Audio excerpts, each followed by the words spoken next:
인사하겠습니다. 하나님 은혜 안에 더 큰 복을 받으시기를 바랍니다. 네, 어제의 말씀 잠시 생각합니다. 누구를 너희에게 놓아주랴 그랬어요. 빌라도의 신문의 이야기였다 그랬습니다. 역사상 가장 중요한 재판, 그럼에도 불구하고 가장 비참하게 또는 굉장히 불합리하게 심판이 이루어졌던 주님의 재판이라 그랬어요. 빌라도의 신문의 내용이 네가 유대인의 왕이냐 이렇게 질문을 할 때 주님은 딱 한마디로 내 말이 옳도다. 그리고는 아무 대답도 하지 않으셨다 그랬어요. 사람의 말들을 더 이상 인용하지 않고 또 사람들의 것을 더 이상 생각지 않는 오직 하나님의 뜻만 생각하신 예수님의 결정이었고요. 이러한 상황 속에서 이 죄수 사면 제도라고 하는 카드를 꺼내드렸어요. 들어서 이 카드를 통해서 이 빌라도는 예수님을 좀 한번 놓아줌으로써 자신이 어떻게 보면 책임져야 하는 부분들을 이렇게 좀 내려놓고 싶은, 면해보고 싶은 그런 마음이었죠. 왜냐하면 어제 말씀 18절에 나와 있는 것처럼 이는 그가 그들의 시기로 예수를 넘겨준 줄 알미더라 그랬어요. 그러나 이 재판을 배후에서 조종하는 것은 사람들의 마음 움직여서 이 안나스라고 하는 인물이 이렇게 원격 조종을 하는, 그래서 사람들로 하여금 예수님을 환영했음에도 불구하고 거꾸로 그러한 사람들을 또 예수님을 십자가에 못 박으라라고 선동하도록 만들었다 그랬습니다. 그런데 이때 항상 불의가 있으면 정의가 또 있죠. 양심의 소리가 등장했다 그랬어요. 총독이 재판자리에 앉았을 때 그의 아내가 사람을 보내면서 저 옳은 사람에게 아무 상관을 하지 마십시오. 그 사람 꿈속에 내가 애를 많이 썼습니다. 그렇게 해서 결국 총독이 누구를 놓아주기를 원하느냐라고 했음에도 불구하고 백성들은 이 지시를 받고 선동을 받은 대로 그 밀란을 일으키고 살인을 일으킨 인물이었던 바라바는 놓아주고 예수님을 채찍질하도록 십자가에 넘겨주는 그런 판결을 하게 했다 그랬습니다. 오늘은 그 뒤를 이어서 여러분들과 함께 말씀을 나누려고 합니다. 유대인의 왕이여 평안할지어다, 오늘 말씀의 제목이죠. 오늘 성경 본문 27절을 보면 이 총독이 군병들이 예수를 데리고 관정 안으로 들어가서 온 군대를 그에게로 모으고 이렇게 시작합니다. 이 관정, 당연히 우리가 얘기하고 있는 재판을 하는 자리이죠. 보통 평소에는 원래 가이사랴라고 하는 지역에 빌라도의 이 관정이 있었다고 해요. 그런데 좀 이렇게 임시로 옮겨오는 때가 있는데 그게 뭐냐면 이 유월절과 같은 명절이 되면 혹시라도 무슨 문제가 일어날까 해서 이동해 왔다고 합니다. 그래서 예루살렘 성전 북서쪽에 이동해 와서 거기다 임시로 총독의 관절을 차렸는데 그것을 안토니아 요새라고 부르고 있어요. 오늘도 성경에 보면 군병들이 하는 행동이 나오고 있습니다. 28절 한 절에 우선 그의 옷을 벗기고 홍포를 입히며, 원래 이 붉은색 옷이라고 하는 것은 왕의 권위 또는 귀족의 권위를 상징하는 색깔입니다. 예수님을 한 번도 입어보시지 않았던 붉은색 옷이죠. 이 홍포를 입혔는데 여러분, 이 옷은 절대로 화려한 좋은 옷이 아니에요. 상징적으로 붉은색입니다. 그러니까 한마디로 말하면 우리식으로 표현하면 홑 보자기 같은 그런 보잘것 없는 것이지만 거기에 뭐 일종의 보자기 같이 돼 있는 그러니까 얼마나 허접하겠어요. 그렇게 잘 만들어진 옷이 아니에요. 이거를 예수님 몸에다 둘러놓습니다. 그리고 홍포를 입힌 위에다가 가시관을 엮어서 머리에 씌웁니다. 이 광경은 아마 여러분들이 영화를 통해서 또는 드라마를 통해서 많이 보셨기 때문에 얼마나 고통스러운 상황이 전개되고 있는지 아실 거예요. 근데 이 앞에서 어떤 짓을 하느냐 하면 무릎을 꿇고 이렇게 인사하는 거죠. 유대인의 왕이여 평안할지어다. 근데 여기 예수님의 모습을 한번 다시 보세요. 갈대를 오른손에 들려주었다라고 써 있어요. 예수님의 오른손에 왕의 홀이라고 불리우는 권위의 지팡이를 들려줬는데 그게 갈대라는 거예요. 그러니까 얼마나 예수님을 우습게 조롱하고 장난치는가. 이때 당시에 보통 죄수를 잡으면 이 군병들은 하나의 놀잇감으로 사람의 정신을 절반쯤 빼놓는 못된 짓들을 했다고 해요. 그러니까 예수님을 가지고 이렇게 참 상상할 수 없는 못된 짓을 한 것이죠. 예수님은 바로 이 군병들에 의하여서 이렇게 조롱을 당하신 거예요.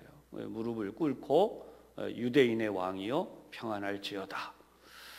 사실은 이런 식으로 해도 예수님이 피하려고 마음을 먹은 것이 절대로 아니기 때문에 전혀 이런 부분에 대해서 관심을 두지 않으시는 거죠. 이 취급을 받으면서 도살장에 끌려가 있는 죽임을 당할 존재처럼 그렇게 조용히 계시고 있는 거예요.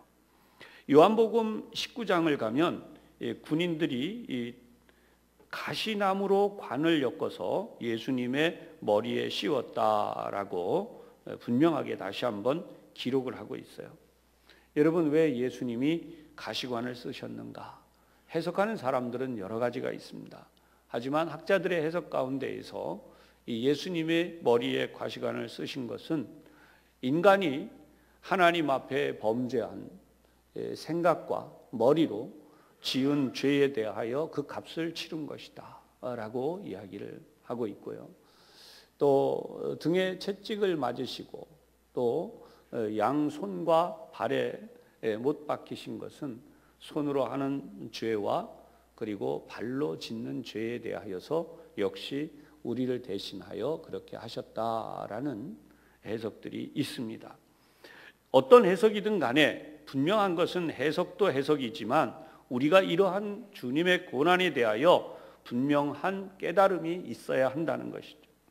이 깨달음이라고 하는 것은 그냥 생각을 하고 지나가는 것이 아니라 분명하게 우리의 뇌리에 박히고 마음에 박히는 것이죠. 여러분, 우리가 살면서 정말 엄청난 일을 당한 것이 있어요.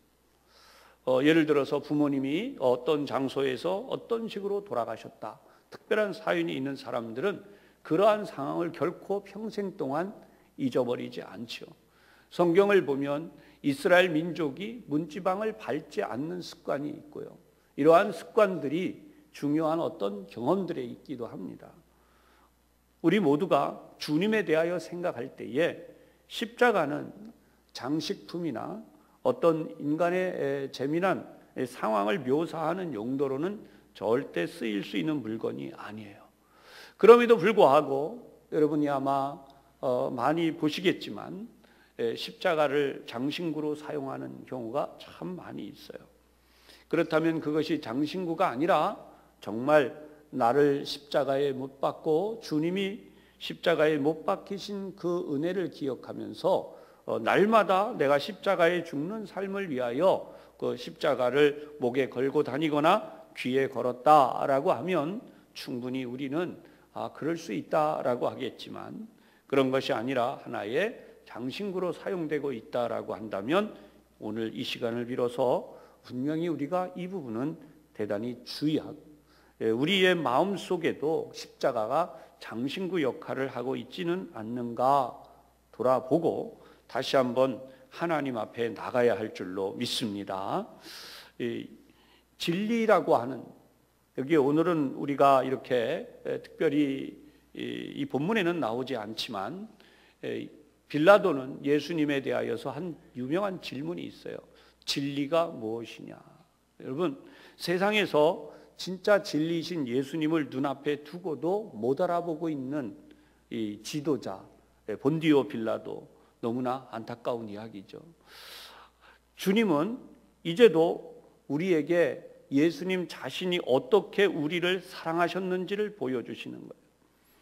여러분, 누가 우리를 위하여 이렇게 채찍에 맞으시고 가시관을 쓰시고 양손과 양발에 못 박혀서 십자가에 달려 우리를 위해 희생하며 죽을 수 있는 분이 있겠습니까? 우리 주님이다라고만 생각할 게 아니라 사람 한 사람을 놓고도 한번 생각해 보십시다. 여러분은 인간의 친구를 가지고 있다, 또는 가장 친한 친구가 있다고 할 때에 만약에 그런 친구 중에 한 사람이라도 나를 위하여 그렇게 죽어줄 사람, 희생할 사람이 과연 있겠는가라고 하는 거죠. 그런 사람 너무나 행복할 것 같아요. 그런 의미에서 오늘도 우리는 이런 인간적 사랑도 제대로 안 되는 세상에서 하나님이신 예수님이 이 땅에 오셔서, 그는 하나님이요 신이에요. 그런 분이 우리를 위하여 그런 일을 하셨다는 거예요. 그런데 그분을 향하여 평안할지어다 라고 놀리고 희롱하면서 예수님을 때렸다고 성경에 기록되어져 있습니다. 마가복음 15장 16절 이하를 내려가면 그 내용이 다시 또 이렇게 나와요. 갈대로 19절에 보면, 마가복음 15장 19절에 보면 갈대로 그의 머리를 치며 침을 뱉으며 꿇어 절하더라 라고 나옵니다. 여러분, 이런 예수님이 당하신 이 일들은 단순히 육체적인 고통보다는 이미 몇 차례 말씀을 드리지만 예수님의 인격이 무너지는, 예수님의 속사람이 깨지고 무너지는, 이게 얼마나 큰 고통인지 몰라요. 여러분, 세상에서 인간이 겪는 고통도 외적인 고통도 있지만 더 큰 고통은 내적인 고통이다 그랬습니다. 사실 아직 이 고통이 하나 더 남아 있어요. 십자가에서 예수님이 달리셨을 때 이제 우리가 볼 내용이지만, 어찌하여 나를 버리셨나이까. 그래서 하나님께로부터 버림받는 이 마지막 단계에 예수님의 고통이 남아 있습니다. 여러분, 고통 중에 가장 큰 모든 고통들을 이렇게 전부 다 겪으시고 우리를 위하여 희생하신 주님의 사랑, 오늘도 우리가 다시 한번 깊이 생각을 하면서 오늘 기도할 수 있기를 바랍니다. 제가 시작할 때마다 이렇게 본문을 봉독하지요. 이사야 53장 오늘 4절과 5절이에요. 그는 실로 우리의 질고를 지고, 이사야 53장 4절과 5절, 그는 실로 우리의 질고를 지고 우리의 슬픔을 당하였거늘 우리는 생각하기를 그는 징벌을 받아 하나님께 맞으며 고난을 당한다 하였노라. 이 당시의 상황은 신성모독을 비롯한 어제도 말씀드린 죄목이 바뀌는 그 고통 속에 있는 거죠. 그가 찔림은 우리의 허물 때문이요 그가 상함은 우리의 죄악 때문이라.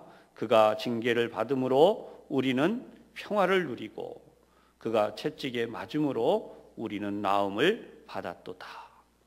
너무나 이렇게 간단하게 쓰여진 것 같지만 우리는 이런 주님의 사랑을 통해서 오늘도 그리스도인 된 우리의 삶을 어떻게 해야 될 것인가. 성경은 이렇게 말씀하죠. 로마서 12장 14절에 너희를 박해하는 자를 축복하라. 축복하고 저주하지 말라. 사람들은 마음속에 이게 있어요. 잘못하면 저주를 할 수 있어요. 그런데 여러분, 절대로 저주하지 않기를, 저주하게 되지 않기를 주님의 이름으로 축복합니다. 마음속에 있는 억울함, 속상함, 때가 되면 하나님이 역사하십니다. 사람은 너무나 짧은 생각을 가지고 살아요. 때가 되면, 여러분, 우리 자녀들이 그러잖아요. 또는 우리 자신도 그렇잖아요. 부모님을 이해 못해요. 남편은 아내를, 아내는 남편을, 또는 우리가 사는 세상을 다 이해 못하다가 시간이 지나면 어떻게 됩니까? 이해를 하기 시작해요. 나이가 들면서 우리가 자녀를 놓고 살아가면서 결국 우리가 부모님께 얼마나 불효했는지, 얼마나 부족했는지를 이해하면서 그때 뉘우치는 마음도 생기죠. 똑같이 하나님 앞에서 사는 우리는 절대로 우리의 마음에 있는 원한을 풀어놓고 또는 스스로 그렇게 저주하는 일을 포기해야 돼요. 때가 되면 내가 그것을 내가 잘못한 거구나 라는 것을 깨닫게 되든지, 아니면 어떤 그런 내게 어려움을 주었던 이들이 깨닫게 되든지, 둘 중에 하나예요. 양쪽이 다 깨달을 수도 있고요. 어쨌든 중요한 사실은 저주하지 말라. 왜요?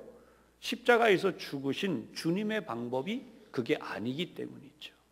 그래서 로마서 12장 17절 이하에 계속 이렇게 돼요. 아무도 악을 악으로 갚지 말고. 할렐루야. 여러분, 십자가의 사랑은 바로 여기가 결정적이에요. 누가 나에게 악을 행했다, 우리 사회를 들여다보세요. 악을 행한 자를 처단한다고 하는 것이 결코 하나님의 사랑을 실천하지 않는 거예요. 악을 악으로 갚지 말고 모든 사람 앞에서 선한 일을 도모하라. 이 의미가 무슨 뜻일까요? 악한 일이 있을 때 그 악한 일을 오히려 무엇으로 갚으라는 거예요? 하나님의 사랑으로 갚으라는 것이죠. 이것이 바로 십자가의 사랑이에요. 그리고 정말 억울한 사람들을 위하여 이 말씀이 있어요. 내 사랑하는 자들아, 너희가 친히 원수를 갚지 말고 하나님의 진노하심에 맡기라. 그러니까 원래 우리가 그런 생각을 갖는 것조차도 하나님이 원하시지 않아요. 왜 그럴까요? 여러분, 마음에 분을 품은 사람은 그 사람 자신이 먼저 망가져요. 만약에 어떤 문제에 대하여 우리가 먼저 그런 것에 넘어져 있으면 세상의 일들도 제대로 할 수가 없어요. 하물며 하나님의 일인들 제대로 할 수 있겠습니까? 그러므로 주님은 그 모든 것들을 너희는 포기하라 라고 말씀하시고 이렇게 대신 말씀하세요. 내 원수가 줄이거든 먹이고 목마르거든 마시게 하라. 여러분, 이게 얼마나 위대한 선언일까요? 유명한 예수님의 황금률, 그죠? 네가 대접을 받고자 하는 대로 너도 남을 대접하라. 이 말씀 속에도 나오죠. 그리하므로 네가 숯불을 그 머리에 쌓아 놓으리라. 그런데 사실은 이게 꼭 목적이 되어서는 안 돼요. 하지만 분명히 이게 중요해요. 악에게 지지 말고 선으로 악을 이기라. 바울이 이 글을 썼는데요. 바울 자신이 어떤 사람이었냐면 그는 폭행자고 체포자였고 살인자였어요. 그의 손을 통하여 얼마나 많은 예수 믿는 이들이 폭행을 당했으며 또 억울함을 당했으며 죽임을 당했겠어요. 그러니까 그런 것을 생각하면 그러한 아픔 속에서 바울은 결코 복음을 전하기에 부족한 존재일 뿐 아니라 자신에게 그런 어려움을 당한 사람들에게 얼마나 아픔과 어려움을 주었겠습니까? 그가 복음을 전할 때 바울 저자는 우리 부모를 죽인 자야, 우리 자녀를 죽인 자야, 우리를 그렇게 억울하게 한 자야, 이런 일을 얼마나 많이 할 수 있었겠어요. 그런데 바울 자신이 악에게 지지 말고 선으로 악을 이긴다고 하는 것은 여러분, 원수가 변하여 하나님 편이 되는 거예요. 하나님을 대적하던 원수가 변하여서 하나님 편이 되는 거예요. 할렐루야. 일이 우리 얼마나 많이 있냐. 하나님을 대적하는 자들, 그러면 우리는 그냥 통상적으로 편하게 이야기할 수 있지만요, 여러분, 기독교를 대적하는 이들이 얼마나 많아요. 그런데 그 기독교를 대적하던 이들이 하나님을 만나고 변화되어서 거꾸로 하나님을 위하여 충성하는 자, 바울 자신이에요. 이게 진짜 위대한 승리죠. 이게 바로 선으로 악을 이기는 거예요. 오늘 우리 그리스도인들은 무엇을 함으로? 악에게 지지 말고 어떻게 해요?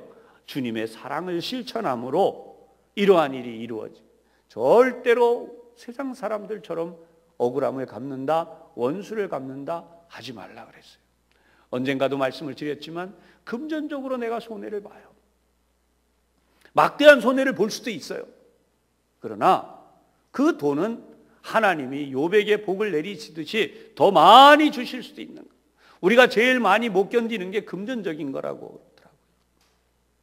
돈 손해본 거 법정까지 가서. 사랑하는 여러분, 하나님께서 상상할 수 없는 하나님의 은혜로 갚아 주실 줄로 믿고 큰 돈이든 작은 돈이든 어떤 일이든 간에 하나님께 맡겨드리고 하나님께 복받아서 더 풍성함을 누리고 사시는 여러분들이 되시기를 바라면서 주님의 이름으로 축복합니다. 기도하겠습니다. 하나님 아버지, 내 원수가 줄이거든 먹이고 목마르거든 마시게 하라. 하나님의 사랑만을 우리에게 실천하도록 말씀해 주셨습니다. 말씀이 살아있고 역사하심을 저희들이 진정으로 믿으면서 오늘 고난주간을 이렇게 보내는 우리의 신앙이 이 말씀을 믿고 실천하는 신앙으로까지 성장하고 나아갈 수 있도록 우리 하나님께서 은혜 내려주시고 인도해 주옵소서. 예수님 이름으로 기도하옵나이다. 아멘. 이제는 우리 주님 예수 그리스도의 은혜와 아버지 하나님의 놀라우신 사랑하심과 성령님의 충만하심, 오직 우리 주님이 당하신 고난이 바로 나 때문임을 다시 한번 생각하고 주님의 그 귀하신 뜻이 하나님의 역사가 나를 통해 이루어지기를 소원하며 믿음을 가지고 나아가는 우리 모든 성도들 위해 주님의 몸된 교회와 이 나라와 온 세계 열방 가운데 이제로부터 항상 함께 하시기를 간절히 축원하옵나이다. 아멘.